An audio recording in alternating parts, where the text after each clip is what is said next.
Today's guest conversation is with the pitching coach for the Kansas State Wildcats, Mr. Rudy Darrow. Here's episode 47 of the Baseball Forward podcast. Coach Darrow, good morning. How are you doing, sir? Man, I can't complain. Just loving life, just trying to win every day. Hey, you know what? I wanna say off the top, thank you. We were supposed to record yesterday, but as you can hear, my voice is trash.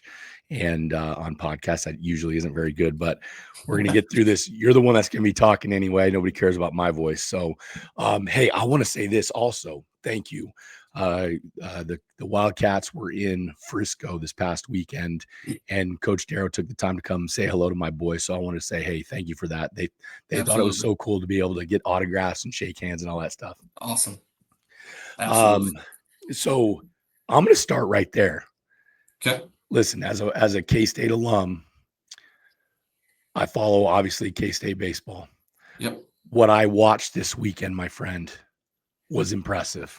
And Appreciate and that. and I'm telling you, it gives me goosebumps to see what Kansas State baseball is doing right now, because what I watched was different than what I've seen in years past. There's been absolutely been some great teams in the past with Kansas State, but Rudy, as I was watching this weekend, there's some star power. There's some dudes that you're like, that looks like a first, second rounder there. That looks like a Yep. guy that's going to be playing in the big leagues. And then the pitching, boy, I was excited to be able to talk to you because I just want to pick your brain about pitching. These guys were handling the moment. They were handling the moment. They were challenging guys. They didn't look like they were overwhelmed. So I want to say, as an alum and as a guy that played there, boy, it is super proud of what Kansas State is doing out on the baseball field. Man, that's awesome to hear. I think, first it starts with Coach Hughes. I mean, he's the one who has taken over this program and brought it to where it is. And, it's guys like him that give his assistant coaches the freedom to take the responsibility of what they're supposed to be in charge of, and he lets them do that, and he lets the players do that as well. He lets them be themselves, with obviously within range, within reason and stuff like that. But that's the biggest thing, is he lets the kids be themselves, and I think the players respect that the most, and they want to play for him because he's not like a dictator or anything like that. I mean, he's going to let you do what you want as long as you play the game hard. That's all we really care about, And there was a moment in the LSU game, and I think he said it in his press conference after, like, if we're going to lose, we're going to lose going 110%, with the getting thrown out at home, and that's what we did. We're going all out, and that's all you can ask for, because if you're on your heels, you're going to lose. But we play downhill all the time. And that starts with Coach Hughes and what he's been able to turn this culture into at K-State. Man, I love hearing that. Talking with Rudy Darrow here on the Baseball Forward podcast today. Rudy Darrow, the pitching coach at Kansas State University. Coach Darrow, when you say play hard, I want your definition, because I get what that looks like for, man. I know exactly the play you're talking about, played at the plate, what a play they made. I mean, they had to be perfect, and they were, to get Yep. that out. But when you say play hard, I get what that means, like from a position player standpoint. Put that in terms for pitchers. How do pitchers compete? How do they play hard at the collegiate level? Yeah, I think that's a good question. I think the biggest thing for me is, and you said it earlier, is being able to handle the moment and not being able to change who you are, at the start of the inning versus the end of the inning. And I'll give you a prime example is Blake Dean did it on Sunday against Nebraska. And, he strikes the first guy out, and we go fastball in and he hits him. So what? Oh, well. Yep. And then, breaking ball, kid hit it up in the air, and it was an offensive day, and it was a home run. But what didn't change is who he was. And the next thing, it was strike one, strike two, strike three, you're out. And Yes. that's the difference. That's playing hard. That to me is being able to not worry about what's going on around you and what happened, and just being yourself. So to me, that's playing hard.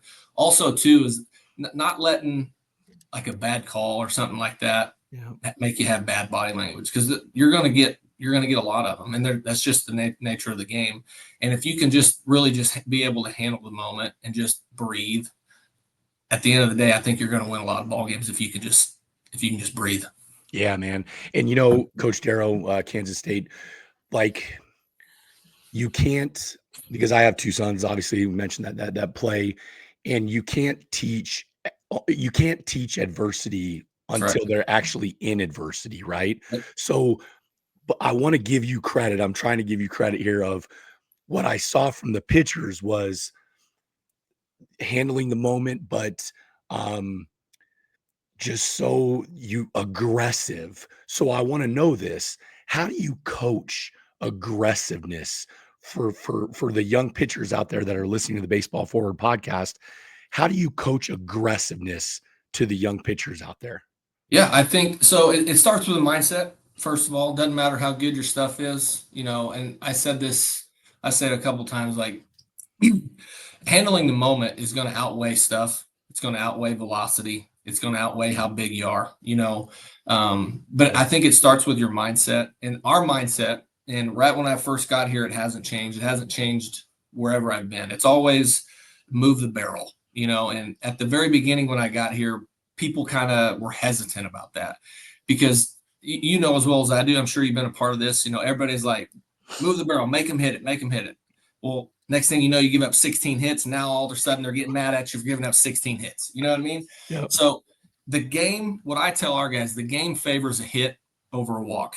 I don't know why, but it always has, always will. And so if we can have that mindset of not being afraid or not worrying about giving up hits, then I think we're going to have that aggressive mindset to always be downhill because everything we try to throw is we want them to swing. Like we're trying to throw attractive pitches on everything we throw. I used to like we'd get 0-2 or 1-2 and you'd try to throw a waste pitch. So you'd call something in the dirt. Well, that turns into a pitch that's so far out of the zone that they don't even have to react to try to swing at it. Sure. So some people may think this is crazy, but we call every pitch right down the middle, especially with 0-2 or 1-2, and just let them hit. Just let them hit it. You know what I mean? That's what we're trying to do. So it's the toughest count to hit in is 0-2, 1-2. So make them hit it. And Coach Hughes, he gives me crap. He's like, we're getting a lot of 0-2 hits. I'm like, well, we're also getting a lot of 0-2 outs too. You know what I mean? So that's a good thing. You may lead the league in 0-2 and 1-2 hits, but you're also going to lead the league in 0-2 and 1-2 outs. So that's where it's at. It starts with mindset, move the barrel. The guys make fun of me all the time for saying it, but that's where we're at with it. I was watching, just the interactions in the bullpen during the game against LSU on Friday, this past Friday. I can tell your guys trust you. I can tell that they have questions. I don't feel like it's listen to me. It's, hey, I'm here to help. They understand that. I felt like you have a really good rapport with your guys. So where does the rapport come from? How do you build the rapport with the guys? Yeah, I mean, I think it starts with, I always, when I have meetings and stuff, I always have the same meeting at the beginning of the year. And it's always like a personal meeting. It's like a personal experience about me. And so what I think that does is it lets them understand where I'm coming from. I think this is a game of failure. And the reason I'm coaching is because I failed. And so I'm not scared of that. I know that I screwed up and I did a lot of things that I shouldn't have done as a player, but I know what not to do. And so I think if they understand that I've been where they're at already, and it's from personal playing experience, that I think they have a better understanding of this guy actually cares about, me as a baseball player. And I think it just goes a long way if they know that you've been there in their shoes, that you actually care about them. Because I've had a lot of good coaches in my career, but none of them really ultimately, when it was needed, no one told me to my face, you need to stop doing what you're doing. You know what I mean?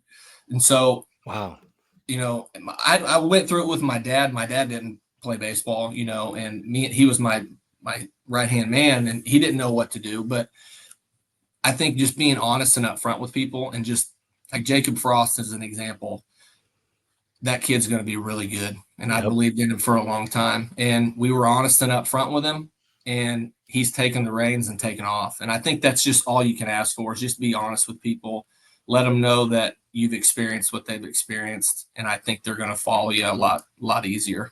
I love hearing that. Talking with Rudy Darrow of Kansas State here today on the Baseball Forward podcast.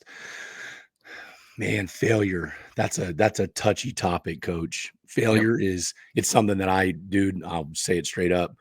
I didn't know how to handle it. I Yep. didn't know how to handle it. And I think it's humbling being able to say at this point in our lives, I wish I would have handled it a little bit better. So Yeah.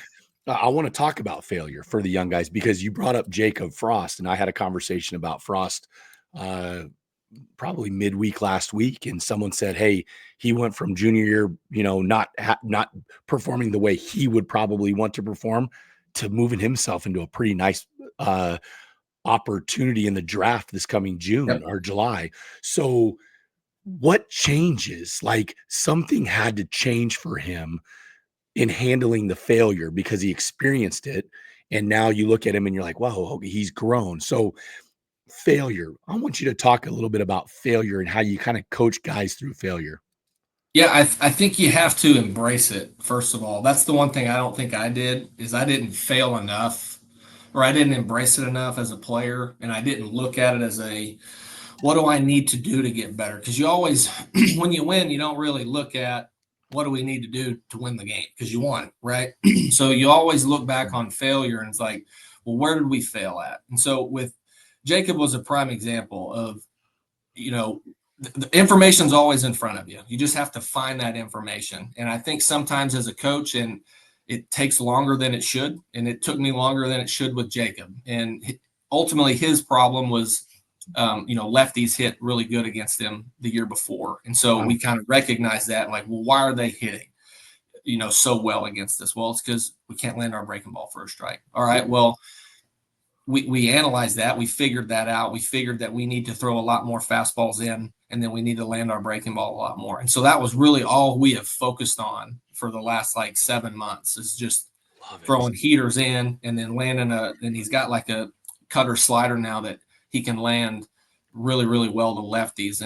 So that was the information that we had from them, is that here's our failure. Well, why are we failing? It's because, well, these lefties are just absolutely annihilating us. Well, what do we have to do to get lefties out? So let's analyze what the problem is. And again, it takes a little bit of work and watching video Sure. and stuff like that, but that's why stats and stuff like that's so important to just keep track of. But I think you've got to embrace the failure. Failure is a part of baseball. Failure is a part of life, and it's the only way you're going to learn and grow, and that's the only way you're going to be able to get better as a baseball player and as a human. Talking with Rudy Darrow, Kansas State on the Baseball Forward podcast today. Boy, the part about failure that's the hardest for me, and I think for a lot of guys, is it's you don't trust that if you fail, someone's still going to love you Yep, or they're going to accept you, right? And 100%. um to the players out there listening to this, they're coming up. Not everyone's going to play at Kansas State or LSU or anything like that, but the guys that are out there on a journey to become the best version of themselves that they can possibly be, what do you look for in a coach when you're analyzing, hey, who do I go play for? Who's going to develop me? Who's going to accept my failures and let me grow through this? How do you pick coaches to help you support you in your growth? I think a track record of that. I mean, Coach Hughes speaks volumes of that. Look at, retention rate on, Mm, certain schools. I think I get it. It's a lot tougher now with the portal and everything. I understand that, but just, look at the retention rate. Like Jacob could have left. He could have went somewhere else. He did not. Tyrul, he could have left. He's here for his fourth year. Cayenne Lotus, he's been here for his fourth year. wow. I think you've just got to look at, like, how long a coach has been there, look at their track record. Are kids getting there their freshman year and staying there and believing in them, and that's the one thing that Coach Hughes does really, really well, is he doesn't give up on people.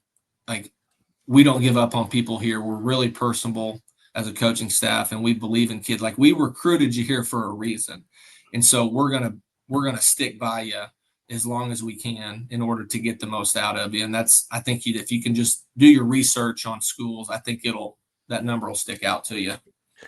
I want to go back to something because boy, I think it's important. Pitching in, and To young hitters, I hear this all the time. Hey, sit, middle away, look away, middle away, and it works a lot of the time. So through the eyes of a hitter, if I'm looking middle away, how important is it for pitchers to establish hard in fastballs, hard on the inside half of the plate? I think it's extremely important. I may be giving a lot away, but we haven't called a fastball away, I think, in like 3 weeks from the same side hitter, or their opposite, like left on right and right on left. Like it's heater in. That's what we're trying to Wow. do. I think, and that's probably why we have so many hit batters. Like we got a lot of them. But I think you have to control the inside part of the plate. I think a lot of people, especially really good hitters, they don't think you're going to go in. That's right. You know what I mean? And so I think once you do that, it just kind of all you're trying to do is get them off the barrel just a little bit, right? And Mm, so once you do that and you show them that you can, that even if you miss in, like if you're trying to go away and you miss in, yep, that's where I was trying to throw it. You know what I sure. mean? Like that's what you got to let them know. Like, give me the ball back. I meant to do that. But I think you got to be able to control the inside part of the plate, specifically the same side hitters. It's easier right on left and left on right because Yep.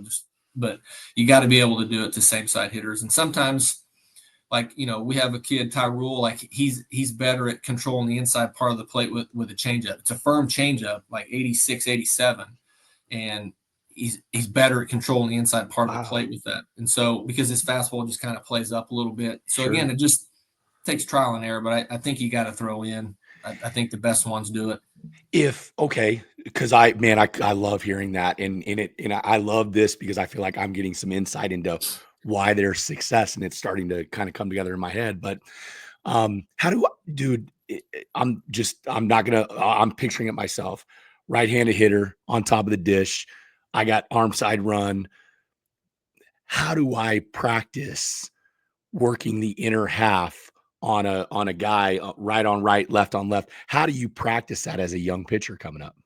Well, I think the big thing is like we don't throw bullpens without a hitter in. Like we always have a hitter in the box, and if we Wow. don't have a hitter available, like I don't know if you saw, we had the trash can in, Yep. like at LSU, or when we played LSU. Like we always put something in there, and again, it goes back to you have trial and error and failure as a coach. Is we used to call fastballs in to righties, and what happened is we started hitting them a lot.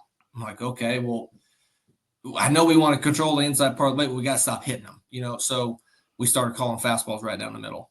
And if your fastball has some sink to it, like James Guyette, his fastball has sink. We just call a fastball right down the middle, and we just let it go in. Like the pitch that Dickinson hit off of James in the 10th inning, like that was a fastball right down the middle, and it blew him up inside, and he did a good job staying, getting jammed, hit the ball the other way. Sure.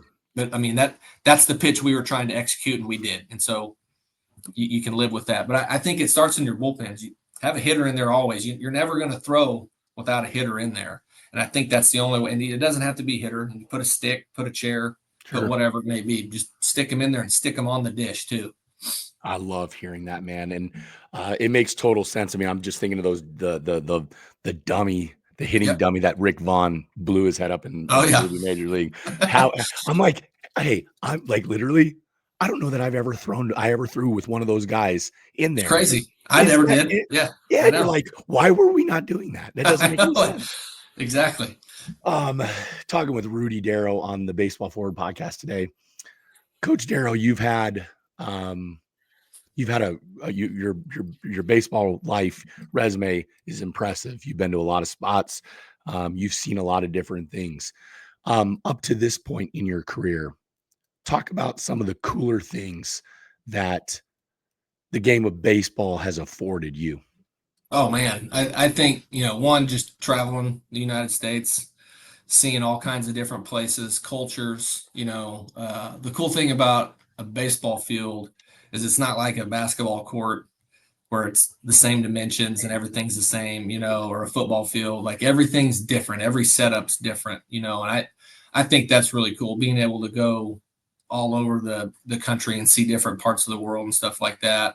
I'll never forget, the Arkansas regional. I tell you what, that was the best baseball game I've ever been a part of in my Mm, entire life. The atmosphere that those fans brought, like it was unbelievable. Really just truly unbelievable. You can't describe it unless you were there. Yeah. It was awesome, and hopefully we can do that again. That'd be Oh, great just to keep that going all the time. But I think that's the biggest. Baseball takes you everywhere. You get to meet all kinds of people, and you get to see a lot of different things. I think that's really the coolest thing from going all over the place that I've really taken away from it.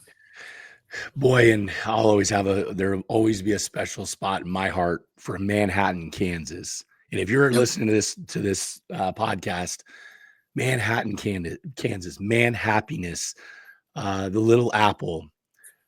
What it what do you what is it about Manhattan that just it's such a cool college town and Yep. the support. What is it about Kansas State that's so attractive to you?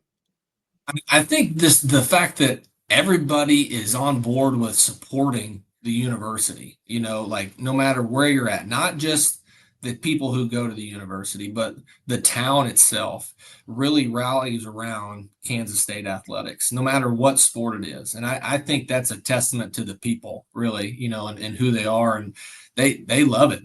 They want to win just as much as everybody else, which is a good thing. You know what I mean?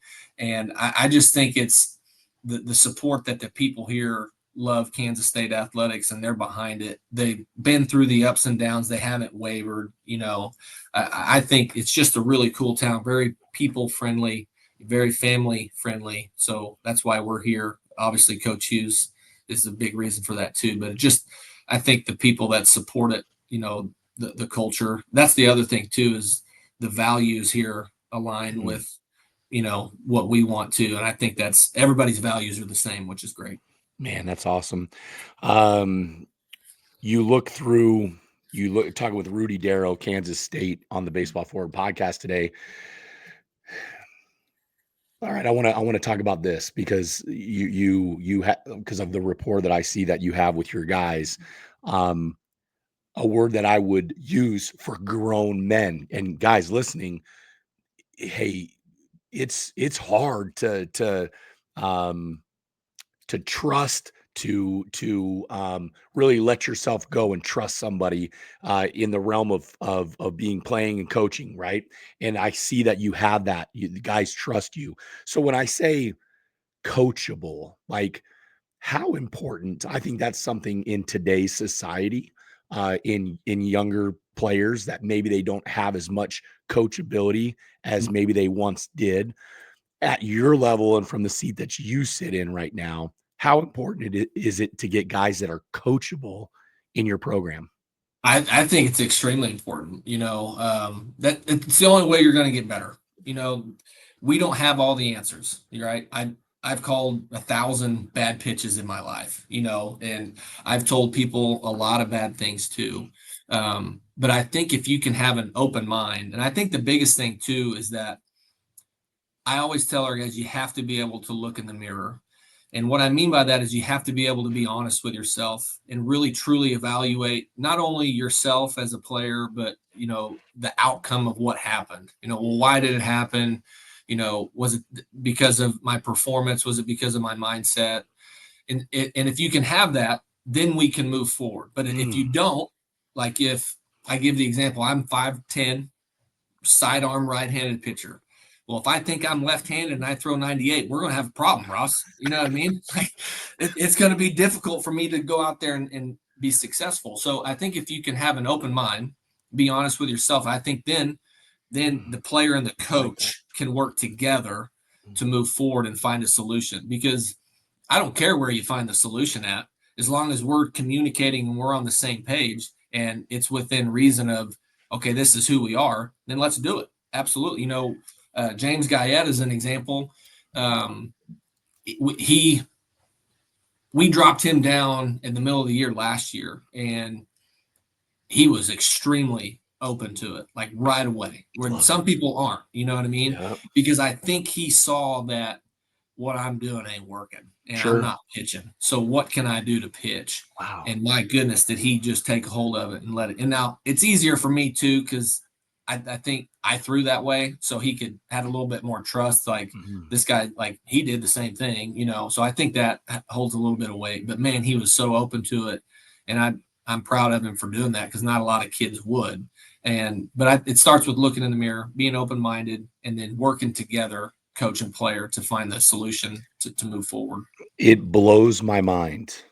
Truly, man, 45 years old, and I'm humbled to sit here and listen to the guys that I get to talk to because it blows my mind that the guys that are in your position, it's like you guys are always learning. You're always Yep. admitting it, always admitting mistakes. And when you say open-minded and humble, guys, if you're listening to this, these are the coaches at the best universities, the highest levels, and they're telling you that they're open-minded about learning. They're telling you that they're humble about coming together as a unit.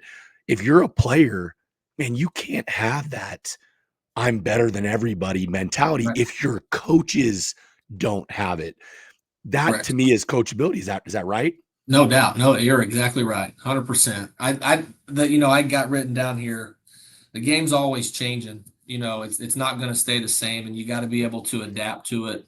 Um, and I think you have to be like that's being coachable too as a coach is adapting to the game, to the players, you know, to the environment and stuff like that. So no, you're exactly right with that, Ross.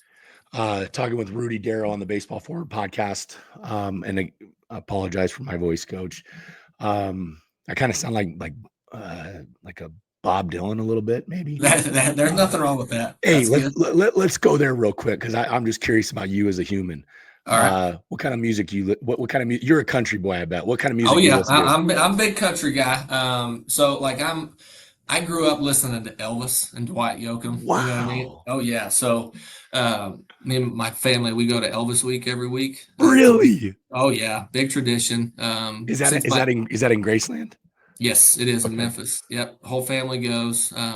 So my dad and mom, ever since I graduated high school, they went there since 2002 every single year. And I was never able to go because of baseball. And then when my dad passed away in 2017, it was like, well, we got to make it a point to go. So Wow. ever since then, we go every year. We love it. Listen to the same songs, eat at the same place. Rendezvous in Memphis. It's really, really good. That But is yeah, I awesome. grew up with that. My wife's completely different. She hates country music. She's more of a Counting Crows, Ooh. Sublime stuff like that. Oh, I'll listen to anything. Doesn't really matter to me. man, I got to hear more about this Elvis. So, Yep. because I got to say this, that's an answer I haven't heard much. So, what is your favorite Elvis? Give me some like Elvis songs that are at the top for you. So it's funny you asked that. So every year they have like Elvis impersonators and they sing and go up on stage and stuff like that. So we always go listen to them and you can put requests in.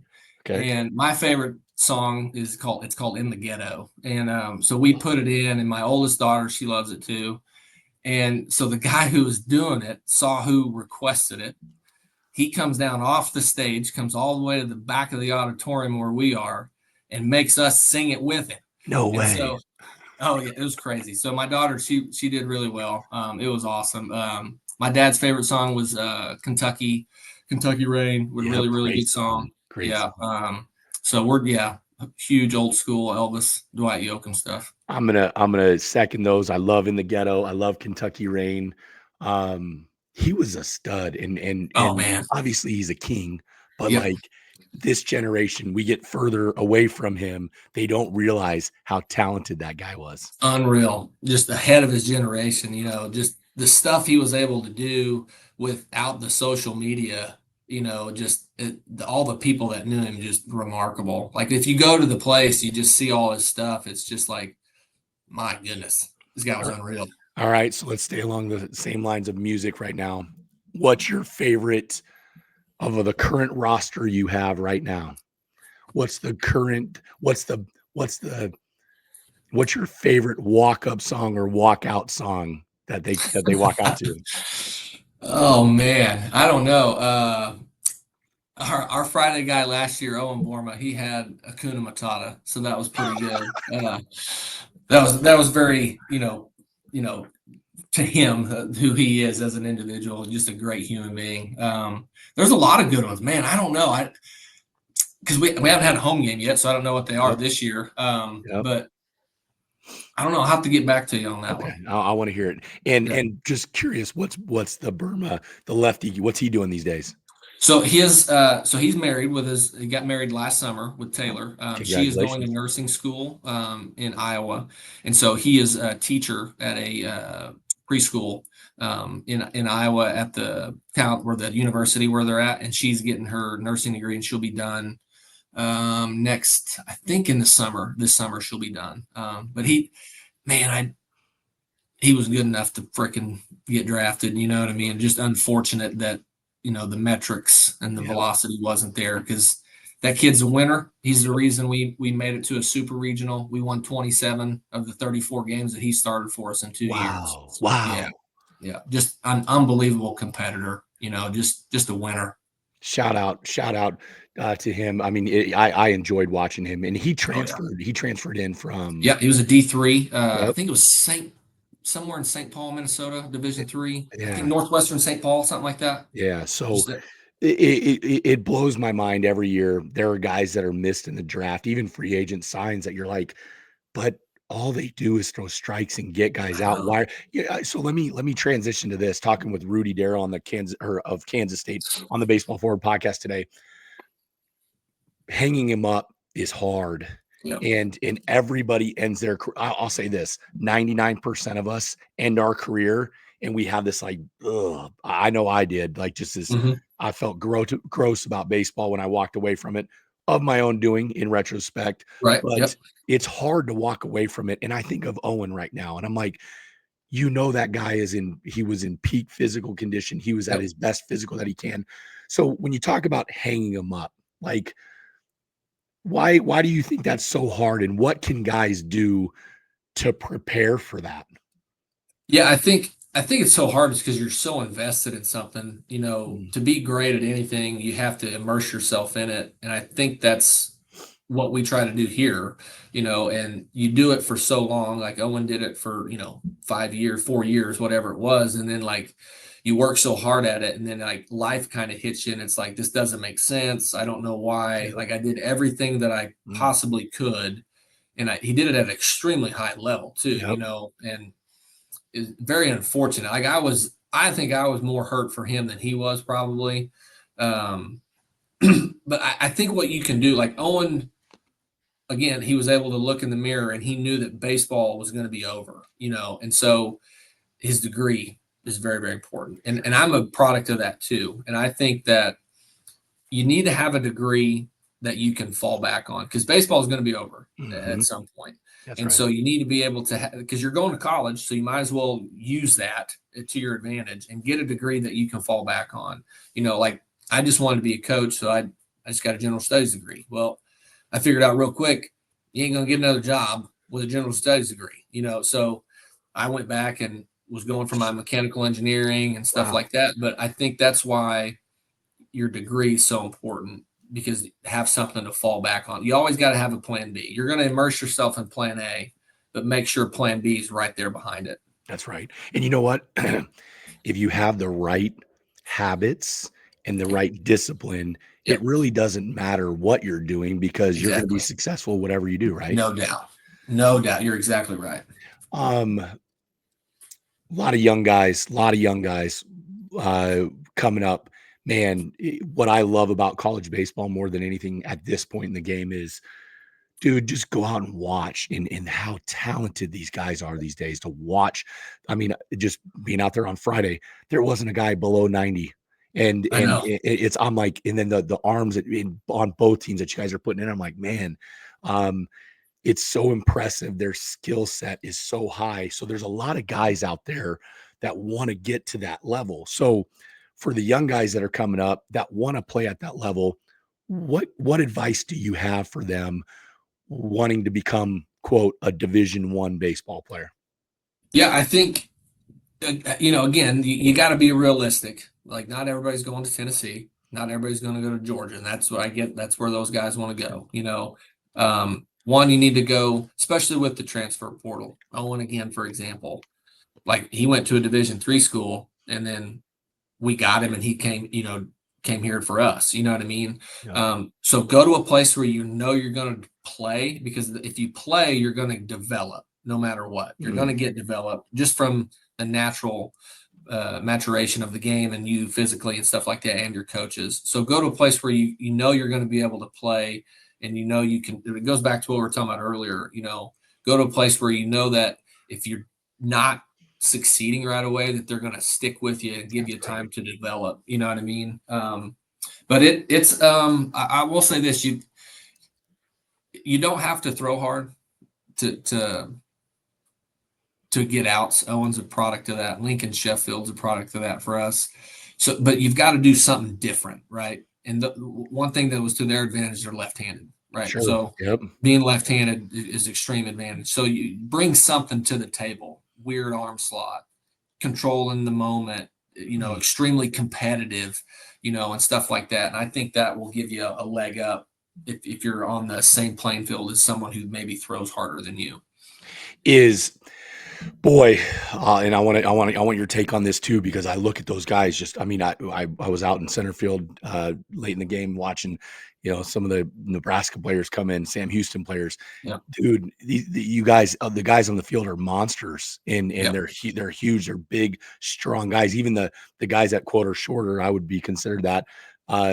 They're strong. They're men. Yep. How important is the weight training, the Oh yeah. physical conditioning, the eating, the sleeping? How much of a part is that in today's game?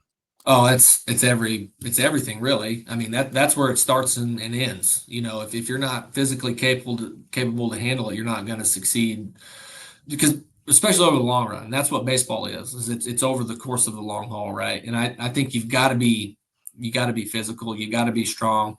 Your sleep and your eating habits, I think that's the toughest too for kids to really, adapt to and get a hold of, is because they're just not used to it. And you got to think too, like mom and dad aren't cooking you food anymore. That's You know right. what I mean? Like you're having to do it on your own. But we're fortunate here that our strength coach AJ, he's super knowledgeable on the nutrition side of it. We do have a nutritionist too, and so they're able to talk to people and communicate, like, this is what you need to do to gain weight, this is what you need to do to lose weight, this is what you need to do to gain muscle, or whatever it may be. So it's an everyday thing. And I think that the last part of it is sleep. I don't think kids really understand that, but like it's a big deal. If you can get your sleep in, like how much difference it'll make if you just sleep when you're supposed to sleep. That's so you nailed it, because what you eat and the amount of sleep. Because when you're in college, dude, 2 a.m. is not that late, it feels Oh like. no. So Oh no. is that something that you guys, you have recurring conversations with Yep. guys, like, about how important talk me through that?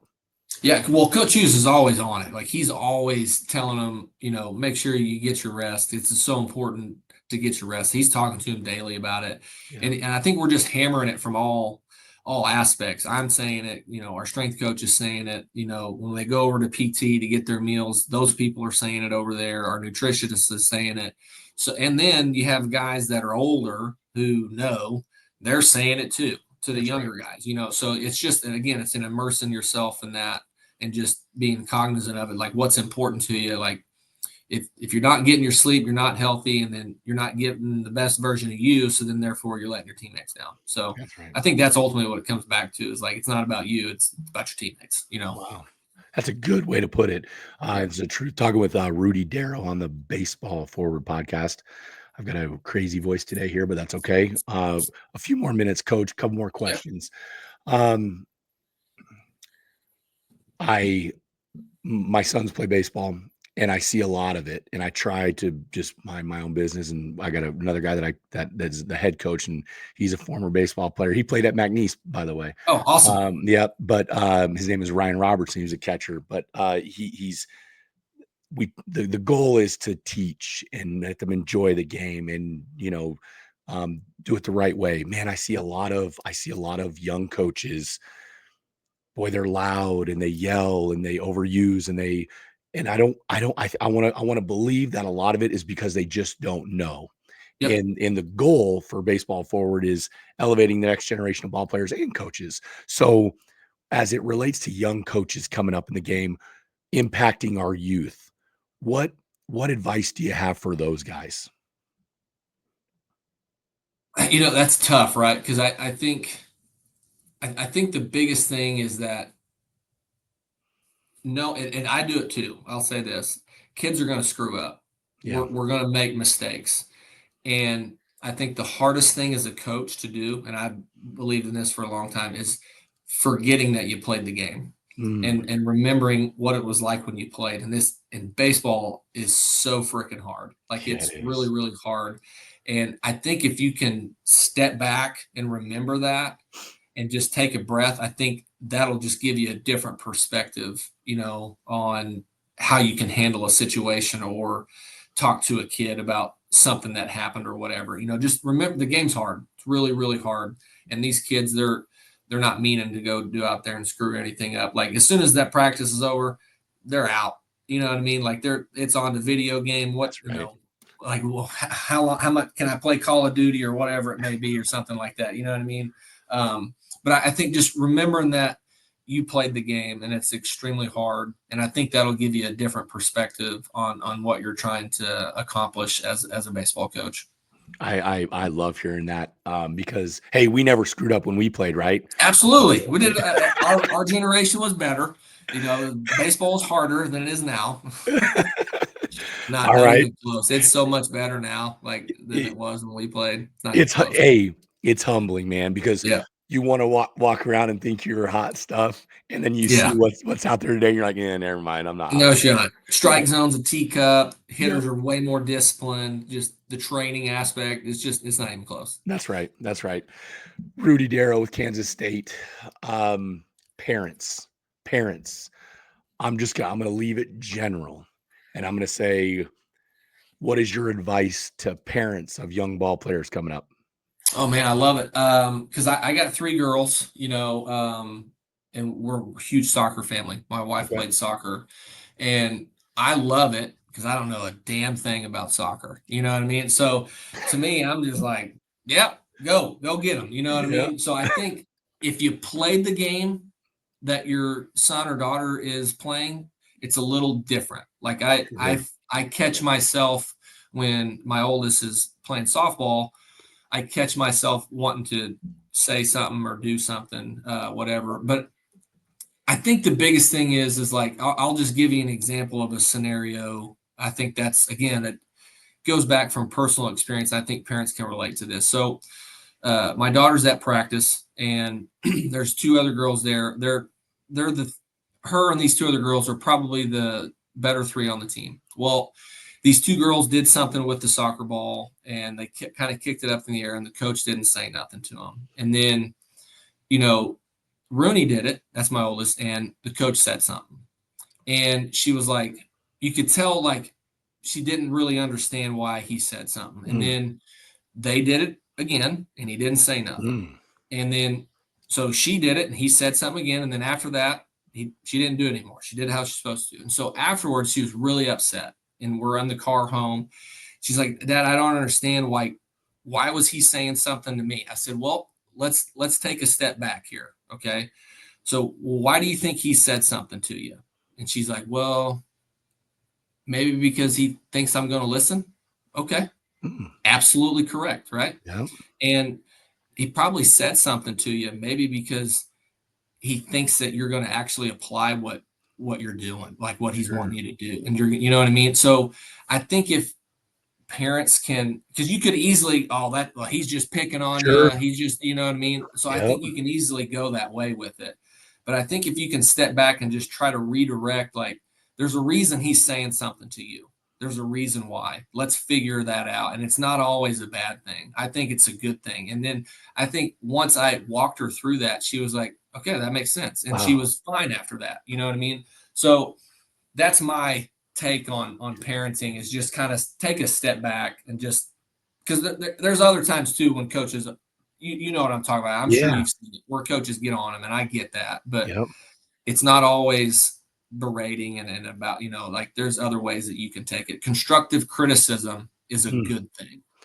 I'll say this, hearing you say that, there's no question in my mind as a coach, as a former coach, now just helping out with my boys.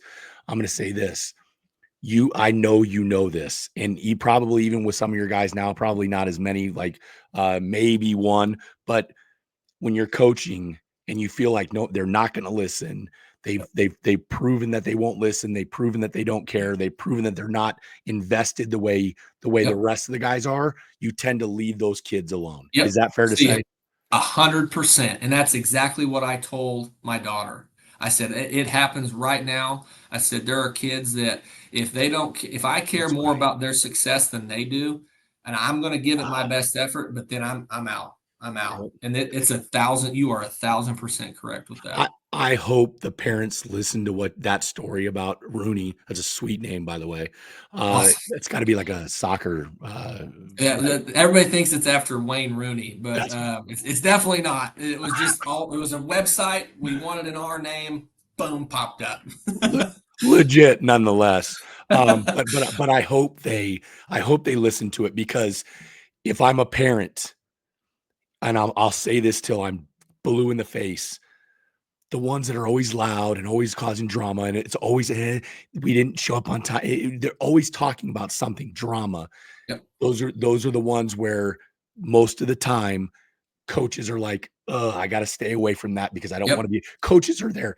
Let me just ask you this, Coach Rudy Darrow of Kansas State. Why do you coach? Coach, because I want everything that I've learned, I want to put it on the player. I want them to know that, because when it took me 41 years to figure out and I'm still figuring stuff out. I want them to know what I know right now, all of it. Mhm. My experiences, my failures, what was successful. And outside of your parents, the most influential people in your life are going to be coaches. And That's that's the kind of impact that I want to have on kids. And I want to continue that relationship further down the road. I think the relationship part of it is the number one reason I do it. that is beautiful, and I hope all the parents listen to it, because that's it. It's relationships. Everyone thinks that, no, you're doing it because you want to impact the kids, and to Yep. hear it from a guy at your level, that's what you need to hear, because it's not about politics and screwing kids over. It's Right. about helping the kids and Absolutely. creating these amazing relationships. All right, Coach Rudy Darrow, last question I have for you. All right, boy, I appreciate the conversation too. Your patience Absolutely, man. I with, appreciate you with, having with me on. with my voice, man. I know these people are going to love this. So, when you look back so far, you got a lot of baseball in front of you still. But when you look back at your career, do you have any regrets in your baseball life that you say, I want these guys to specifically learn from my mistake? Is there anything that jumps out? What regrets or mistakes do you wish you could have done differently? I think I don't really have regrets, again, because your whole life, the choices and the decisions you make you who you are. Sure. I really, so I don't think I have regrets. I think, because if I wouldn't have done what I've done, I don't think I would be the coach that I am. Good And if point. I wouldn't have failed how I have failed. But there are a couple things, like I think as a coach too, what you weren't good at, that's what you coach the most, if Mm, that makes sense. Or if mhm. what was your demise as a player, that's what you really harp on the most. And Wow. I remember when I got traded from Detroit to Atlanta, man, that hit me like just a ton of bricks. Really? And it really did, because I didn't know what the hell was going on. Mhm. I'm giving game balls in a game in spring training, and I get called up to the tower, and there's 30 people up there, and I'm like, these are the big dogs. And I'm like, they're like, you just been traded to the Atlanta Braves. You got 5 minutes to get your stuff and get out of here. I'm like, okay. Wow. And so Wow. it was like, and I'm like, man, like I didn't understand it. And I was trying to, looking back now, I think they call it, like, some pro ball players talk about, like, imposter syndrome or something like that, thinking you Yep. don't belong where you're at. And Yep. that, you know what I mean? And I had so it. that's kind of where I didn't have the right mindset on it. And I Mm. should have had the mindset of, okay, you don't want me? That's fine. I'll show you. You know what I Yeah. mean? And I didn't have that mindset. Wow. And that's what I try to teach to our guys too, is that, you know, if you're going to play on your heels, you're going to lose every time. You may get the results you want, but you're going to lose every time. And you need to be on your toes moving forward. And the greatest thing that is going to, and you've probably seen it too, people in the big leagues don't always have the best talent. It's the ones who have it, you know, up there, the ones that do it. And I did not have that and that was really just what got me in. And so I try to learn from that, and I try to teach our guys, you know, how to handle that adversity a little bit better. That is beautiful. And that's exactly what I would tell you if anybody ever asked me as a former player. That's exactly what I would say is work on this. Yep. The physical stuff will only take you so far. It'll get Right. you as far as you need to be, but No it's doubt. it's between the ears that'll get you ultimately. And and have peace about what you're doing. Yes. You Yes. know, and also from my perspective, watching you work, you have peace with how you work, and it comes out and it permeates in your players. So you should feel good about that, Rudy I, Darrow. I appreciate that, Ross. Thank you. Appreciate it, bud. Well, hey, let me finish up with this, and I'll say I'm going to give you the last word on the show, and then we'll close it up. But I want to say congratulations so far on the success. The team is legit. Appreciate it. Go watch these boys, these men play baseball. I would not be a bit surprised if there are a couple of top 2-3 round picks on that club, and there's pro guys all over that field. And more importantly, you guys are playing with joy, and it is a blast to watch. Awesome, man. I really appreciate it, Ross. Thanks for having me on. Go Wildcats. Let's do it, EMA. All right. Appreciate Rudy Darrow, Kansas State Wildcats Baseball Forward Podcast. We'll see you next time.